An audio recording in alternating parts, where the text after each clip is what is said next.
Assalamu alaikum урматтуу багбандар, кутман күнүңүздөр менен. Бүгүн 9 апрель. Айдеркен жергесиндебиз.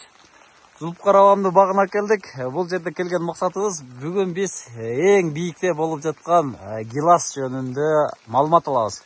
Гиластын кеч бышар сорттору же болбосо элде гилас калбаганда мына ушул жерде бышат.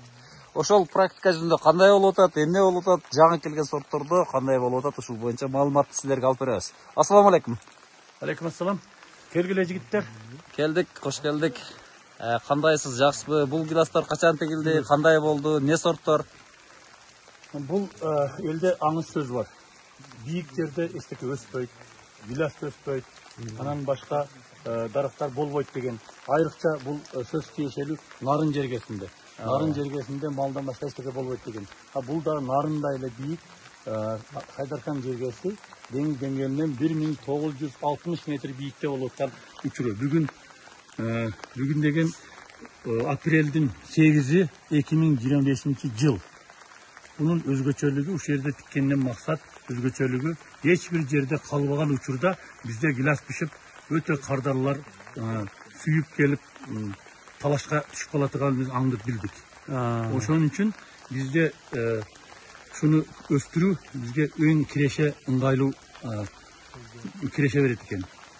Oşunda öyle bunu 2 yıl murda öte anomaldı Kırgızstan boyunca soğuk болгон 35 gradus болгон эле ошого чыдап дагы өнүп бүтүрүлүп жаткан учуру.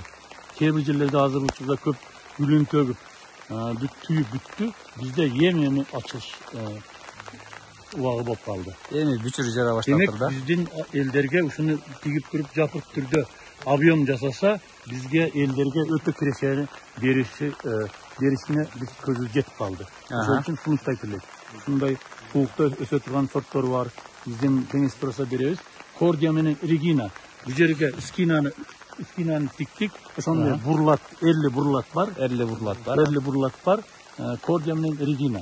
Чөбүсүн капилеттен болсо деп скинаны тигип койдук. Мына скинаны эми Былтыркы жылы алдыбы бул? Кандай болду? Былтыркы жылы неберелер жегенге ылайык алды. Жегенге ылайык болду да. Бул азыр 3 жаштагы көчөт окшойт, да? 4-4 жыл кетип атат. 4 жылда. Бул эми өйдө пас болгону биз эксперимент катарында 1 жыл 10-15ти дагы 15ти тигип өстүрүп. Буну алдыдан 4 жыл мурда биринчи тиккендерден ушулар мындан жетсеңер өтө чоң болгону деген вегетативный период аз.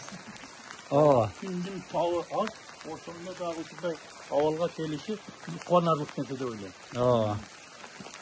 Анан аба таза, мындай дымык неме болбойт.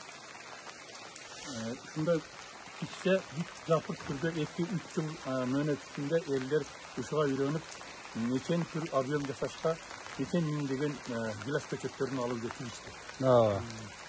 Кордия качан бышып атат сиздерде?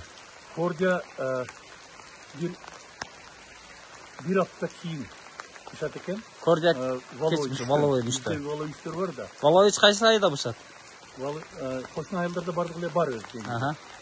Мурда элдер ага көңүл бурган эмес. Чаңдаштыруу жагына дагы качан бышышыны кийин элдер келип бизге акырда быштырып, кардар өтө көп келгенине байланыштуу элдер ойгонуп ушуну эгип башташты. Буга чейин гилас болот деген ойдон алыс эле да.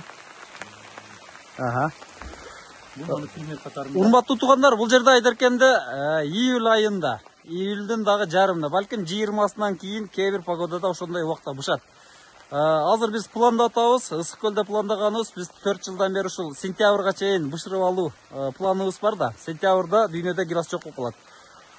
Мына ушул расчетту эсепти мына ушул Айдеркен жергесине Фергана өрөөнүн ушундай тоолуу зоналарга тигүү боюнча Руслан менен акылдашып практиканы өткөрүп атабыз.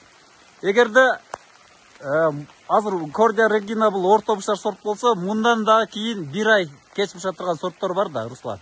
Куда каласа мына ушундай жерлерге, Руслан, пландасак. Ушуну практикасы куда каласа өтүп калса, мына ушуну элге сунуштап баштасак керек. Буйруса. Иншалла. Мына Кудайым берекесин берип атат, жамгыр уруп, жамгыр жаап атат жигиттер. Бул Зулуп Карабамдын 2000 метр бийиктикке жакын жерде өстүрүп аткан гилас багы. Гилас эң суук моменттерге да чыдаган. Бул жерде атайын подвойлор тандалган. Мына ушул гилас бакта гилас болуп атат. Демек, бийик зоналарда да гиласты өстүрүп, Кыргызстандын экономикасына салымыбызды кошуп кетсек болот. Мына туугандар, этегинде кетип айтып кетип чөп бастырбагыла деп бакыт карасаңыздар таптыза. Сиздер менен Бага Суру Кыргызстан каналы болду. Тынч аман болуңуздар туугандар.